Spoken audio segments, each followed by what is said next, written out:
Ladies and gentlemen, week 3 is in the books. I don't know if that's a good thing or a bad thing because, golly, it was a fun week 3. I enjoyed everything about it. I'm already thirsting for week 4. NFL's on, and I don't really care. College football is so much fun. It's got all my attention. Scott Roussel, joined by college football experts Zach Barnett, John Brice. Did you guys enjoy week 3 as much as I did? Because I was off the charts. I don't know if I'd enjoyed it more than you because I don't know if it was possible. You were about 105 and I was probably 104. So I enjoyed it a lot. I don't know if I'd enjoyed it more than you. Yeah, it was a great weekend going all the way back to Friday night and staying up late in our group Slack channel, being active, talking about Florida State, Louisville. So I think it was just a much better weekend than any of us imagined. Like, we knew college football captivates us every weekend, but we didn't know what would captivate us this weekend. And there were just some of those crazy town games that got to us. For those who regularly listen to the podcast, you knew we were talking about some great potential underdog scenarios, some upsets. We talked about South Alabama, like really, really, really having a shot at UCLA. We were talking about how Kansas is playing up. Tulane might shock K-State. We talked about UVA had to get this win over Old Dominion. Old Dominion didn't, put the crown on and claim their state champs and all that stuff. We knew it was going to be an epic week, and it was. And the big games delivered. Georgia, let's start there. And guys, I want to run through these quick because I think everybody saw some of the biggest games. Let's get to some of the more fun ones. Georgia just looks fantastic. I don't know what else to say about them. No, I mean, at this point, I know it's September, but they clearly are the best team in the country. And I don't think it's fair. I don't think it's unfair to start wondering if 2022 Georgia is better than 2021 Georgia, because it seems more dangerous, more complete than last year's version. The offense looks so much scarier. Yeah, and I would just say, think about what they did on the road at South Carolina, and they had no Eric Gilbert yesterday. And he's obviously the splendidly talented tight end that's had a few travels already in his young career. And my understanding is that is due to a personal issue as to why he was there. I know Georgia issued a statement on it. It's a weird situation, but I mean, Eric Gilbert is an NFL talent. I'm not saying he'll be an NFL player, but he's an NFL talent. And Georgia just said, no big deal. We're still going to completely pound South Carolina into submission. And as someone pointed out to me last night, it isn't just how much that Georgia beat South Carolina yesterday. It's how Georgia beat South Carolina so badly it will last with South Carolina for a while. And I don't disagree with that at all. Brock Bowers is incredibly fun to watch in Georgia. Moving on, Alabama did what they did to Louisiana Monroe. Ohio State took care of things. Michigan handled UConn just like we all knew they would. Clemson, La Tech, really interesting story in Nuggets about that game. I encourage you to read Nuggets each and every Sunday, Monday of the season. Nebraska, I picked Nebraska to come out and have a little fight and kind of shock them. And after that first drive, I was like, I feel pretty good here. And then everything changed, and I didn't want to watch anymore. Nebraska, I think Nebraska is going to make a change in defensive coordinator, and they're going to try and do something. But there's Nebraska. Yeah. I mean, I talked Sunday about how if you're Mickey Joseph, you go in there and be like, guys, what we put out in our first 3 games was not us. This is a chance to go rewrite the script, and we got fresh powder in front of us. 9 games. Let's go make something of this. And I mean, if you're honest, you walk in that locker room after the game, guys, we're just not very good. We're just not a good team. Don't say like that, but yes. Yeah. I mean, the good news is we played that Northwestern game early, so we're 1 game closer to ending this misery than everyone else is.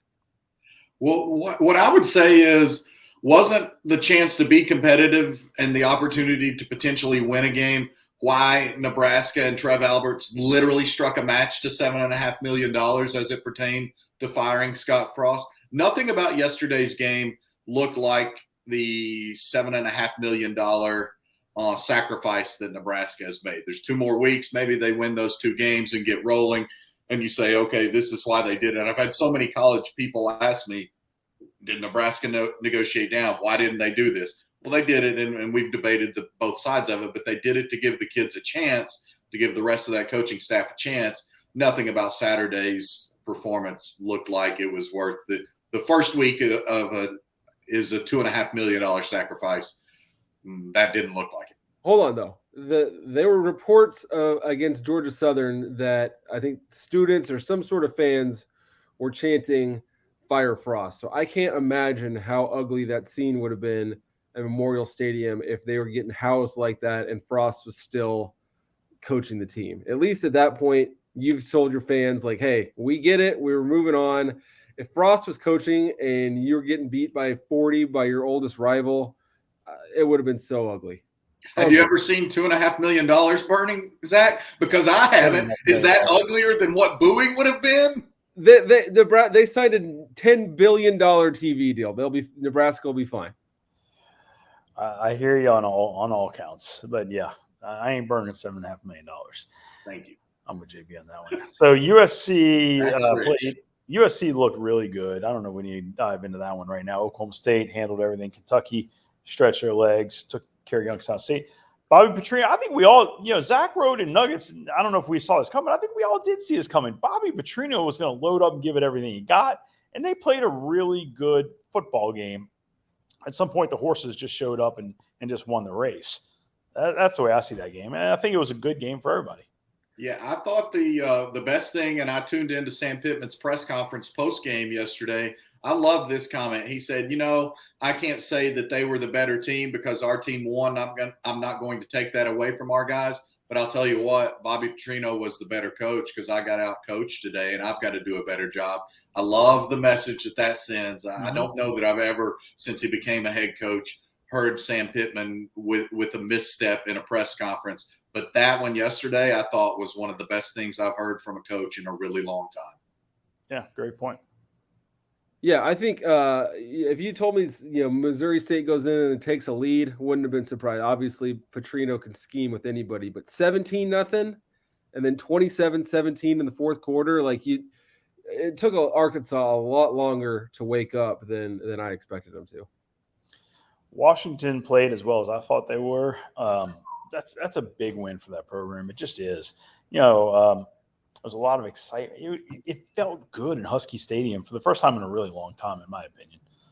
I think the fact that this game was on, it wasn't after dark. It was on ABC in the nighttime window.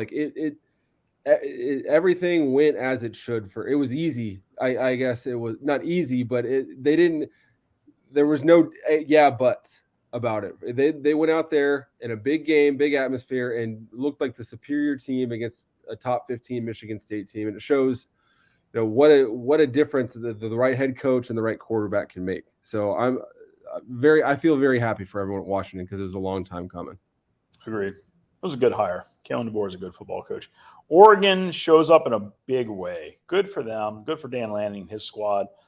That's the type of game that just gives you traction and you build upon that and great things come in the future. So excited for the Ducks. Yeah. And it was on Fox in the middle of the day. People didn't have to go out of their way to watch a Pac-12 team beat a really good top 15 opponent. I had to note it was the first time since New Year's Day at the end of the 2000 season that the Pac-12 has beaten two non-conference top 15 teams in the same day.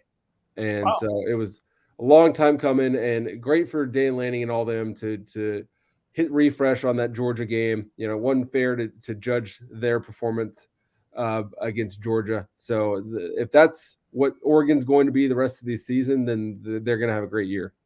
And I think Oregon led that game maybe 38-7. Yes. Deep into the third quarter. So that was there's a lot of window dressing on that final score. That was a thoroughly dominating performance by the Ducks, and they matched the physicality of BYU. We've all talked on this show, on this podcast, how much we admire and respect the physicality with which BYU plays the game.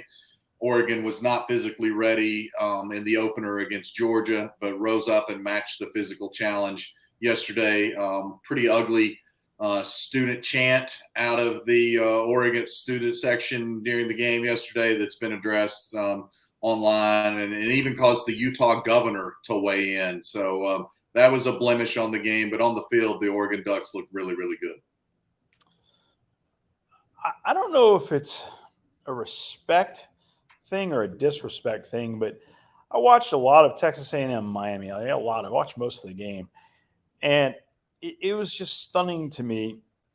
But what was it, like about a minute and a half left in the game, and Jimbo Fisher has a chance to play for the win, go get the first down, win the game, or he can just run the ball up the middle and say, I'm going to punt because those dudes can't score a touchdown against me.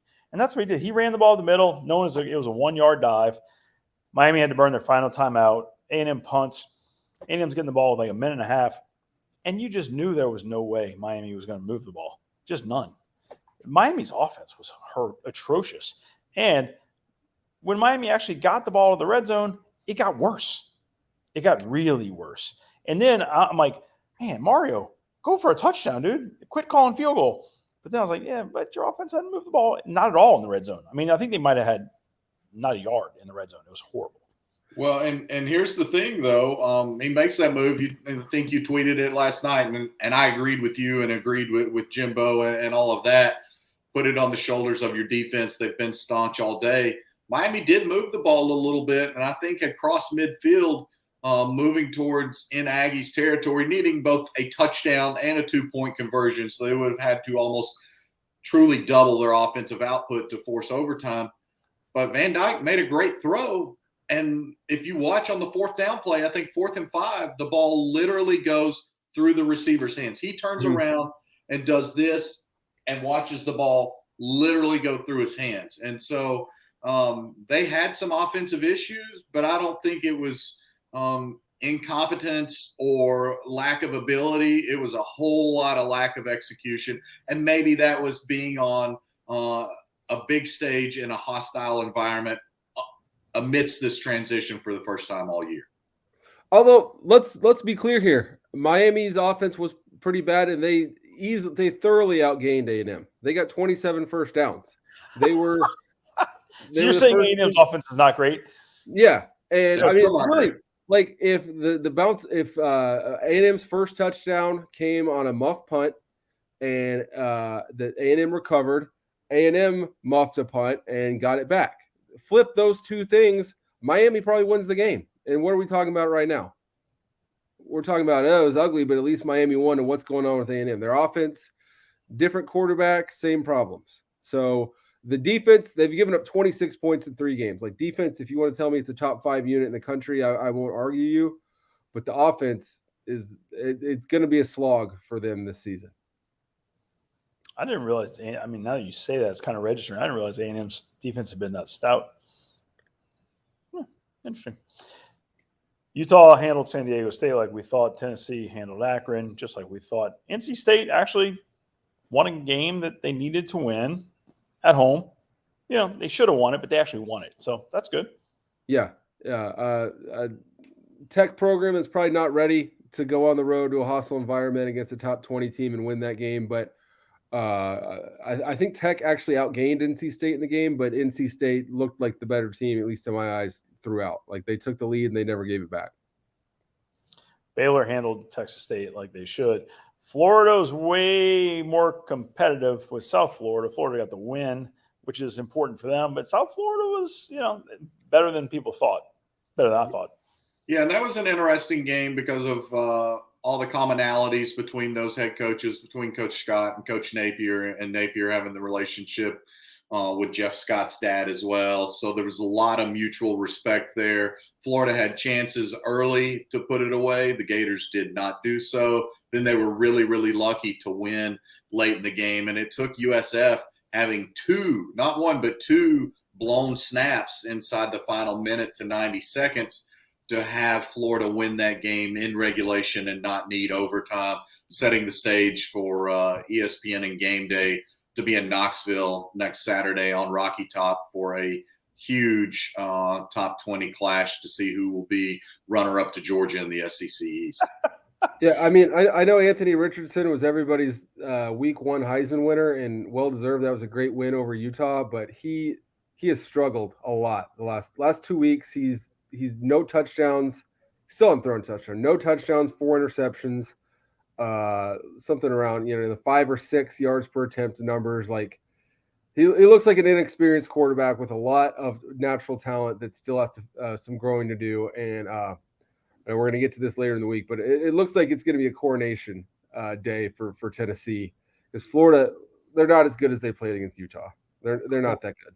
Well, here's the thing, and as well as Florida did play against Utah to get that win, they let Utah run up and down the field on them defensively. Then we saw it in the second half last week, as Kentucky was able to do.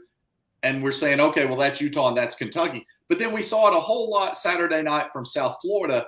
And I think if you're a Tennessee fan, you're licking your chops at that. If you're a Florida fan, you're really, really concerned, equally, if not more so, about the defensive line and slowing down the run than you are with Anthony Richardson. Yeah. So we spoke about Wake Forest Liberty having the potential to be quite a game, and it was. It was nuts. Yeah. I didn't see that one coming. I think it was Zach who said it, like, had this been a year ago with Malik Willis, it would have been a great game. Props to Hugh Freeze. The guy can flat out coach them up. He coached up Liberty. They played loose. They played to win. I love the going for two there late in the game. I'm not convinced that would have been the decisive measure, because I think there was still a minute and a half left. And the way that game was going, Wake Forest and Sam Hartman probably would have gone down with a chance to kick a game-winning field goal. But I love the way that he plays and coaches the game. Yeah, he's a great coach. There's no denying that. So Ole Miss handled Georgia Tech stronger than I thought they would. I didn't expect a shutout. Good for them. Texas handled UTSA. Zach, give me some thoughts there real quick. I mean, my thought all along was a 1-point win would be fantastic. So, I mean, they had that moment where it looked real bad with the touchdown drive, the onside kick, and then the trick play touchdown. And you've seen so many Longhorn teams found a way to lose games like that, most recently Kansas. And then from that moment on, it was 34-3. And they dominated in the trenches on both sides of the ball, and UTSA just didn't have the dude. So I think it's a fantastic win for UT, and far more impressive than they're going to get credit for. Yeah, and if I could just really quickly interject, I talked to somebody at Texas on Friday, and he point blank said, look, we're going to have to play really well to win this game. This is a well-coached football team that plays the game the right way. So I think because of that, because of the fact that Texas went into this contest with so much healthy and genuine respect for UTSA, that's why we saw the Longhorns handle business. We talked about it being a culture win.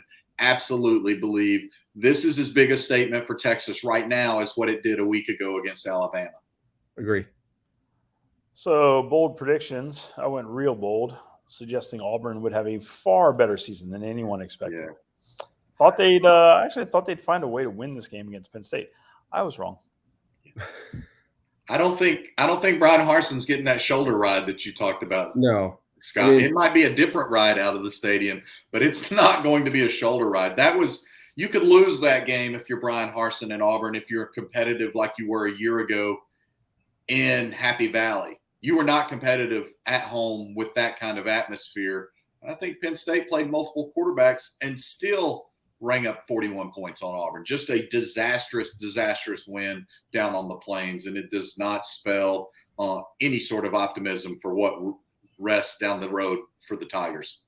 I just didn't see Auburn's offense at all. I mean, I saw it. I just didn't. Nobody saw it. Nobody saw it. Pitt handled Western Michigan better than I thought they would, easier than I thought they would. Pitt's good. Leads me to believe. And I mean, we picked Tennessee, and Tennessee found a way to win that game. I think Tennessee's good, y'all. I really do. I think they're top 15 team. Tennessee's a good football team. Really good, and they're getting a lot of pressure with their defensive front. And Tim Banks, I'll say this: if you're a defender, you love playing in his defense, because that guy might call more blitzes than anybody in college football right now. I mean, he is blitz heavy. All right, we got 10 minutes. I want to run through some games real quick. Syracuse-Purdue was ham with a side of ham, and it was ridiculous fourth quarter.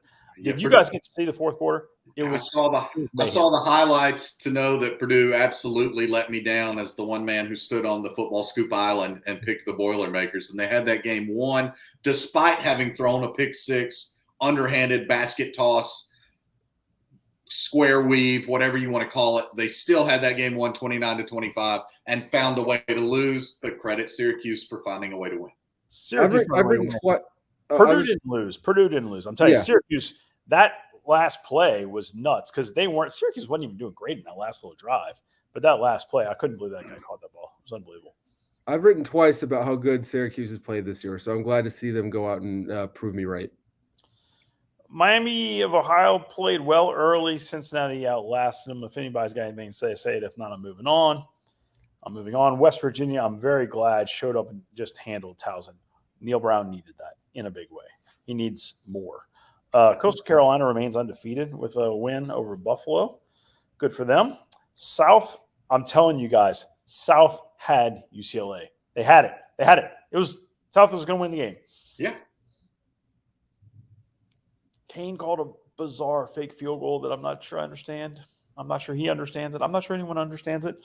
Like, what did you do? And then they lost. It was horrible. Anyway, good talk. You're always going to have a much better chance of gaining 2 yards with your offense than your field goal unit. But just kick the field goal. You'd been up 5. Whatever. I know. Whatever.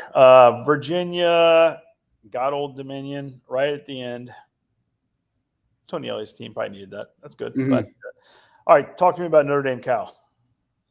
Notre Dame found a little bit of an offensive identity, especially in the second half with Drew Pine, got the screen game far more involved, and we saw the most competent offensive line play that we've seen out of Notre Dame through 3 games this season. But really, it was Al Golden and the Notre Dame defensive front that carried the Irish to this win. Notre Dame with 6 sacks and 6 additional quarterback pressures. They absolutely pounded Jack Plummer nearly into submission. And poor Jack Plummer, you think about this. This guy played for Purdue last year and played in Notre Dame Stadium. He was sacked 3 times.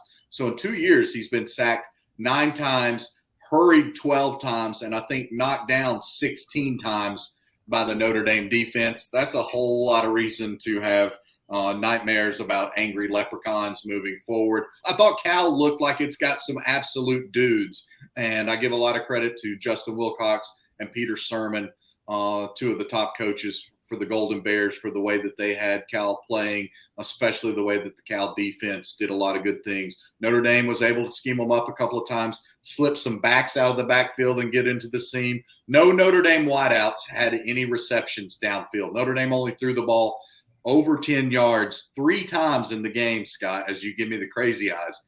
3 passes attempted over 10 yards in the game. 1 completion to Chris Tyree, the running back, on a 21-yard touchdown. 0 for 2 on the others. It's still a slog for that Notre Dame offense, but it was a very small leprechaun-sized step forward. Can I just interject a very random statement? There have been some outstanding mustaches in college football this year. Just a random thing you've seen that you're like, that's a horrible stash. That's an amazingly terrible stash. I love that atrocious stash that dude's wearing. I'm not going to name any names, but maybe we'll have a whole show on that later. Moving on, Tulane got a huge win at K-State. Good for Willie Fritz. That's I think that's Tulane's first road Power 5 win in a decade plus, maybe. Good for them. Great win. I mean, K-State was getting, some dark horse Big 12 championship talk with Adrian Martinez. So to go out there and win outright, great win. Did anybody expect UNLV to nearly hang 60 on North Texas? Zach did. That's a bad result for North Texas. I mean, I would agree. They were counting on winning this one because next week they got to go to Memphis.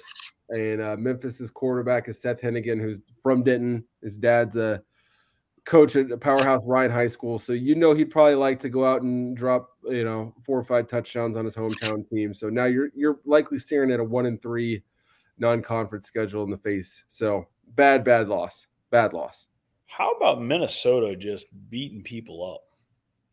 They're a top 25 team in the country right now. It's inexcusable that they're not in there. I know they haven't played a toughest schedule, but they beat the dog out of Colorado, and they look fantastic. It was a joke. Yeah. Yes.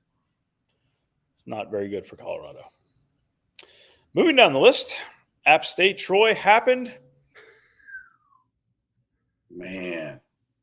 I mean, the content coming out of Boone has just been overflowing. It's been incredible. Tough loss for what would have been something of a signature early win for John Sumrall and the Troy Trojans program, especially to lose in the manner in which that program did. Just not only on a Hail Mary, but a Hail Mary caught around the 8 or 9 yard line, and then he catches a block and scoots around in to get into the end zone and win. If I'm not mistaken, this was the 20-year anniversary of a great App State Furman game 20 years ago that I think Billy Napier might have been the quarterback for Furman. And Furman has a 1-point lead and is going for 2 in the waning seconds to win the game, Zach. Yeah. And App State intercepts the 2-point conversion and runs it in and wins the game. So I'm pretty sure yesterday was the 20th anniversary of what's been dubbed the Miracle on the Mountain. So I guess this was the MOM part 2.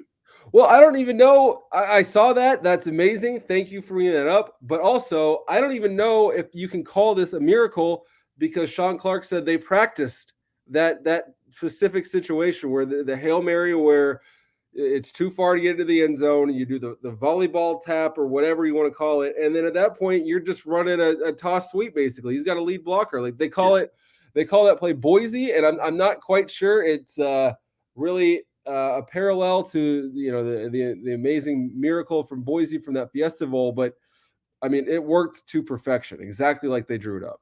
I really don't. I don't know if I just was privileged to have an incredible coaching staff in high school or what. Because I'm not kidding you, we practiced that stuff when I was in high school, which feels like it was 30 years ago. I think it was 30 years ago, maybe. Anyway, seriously, we practiced that exact. Pop it up in the air, and the guy on the side's kind of setting the block, and you're coming around.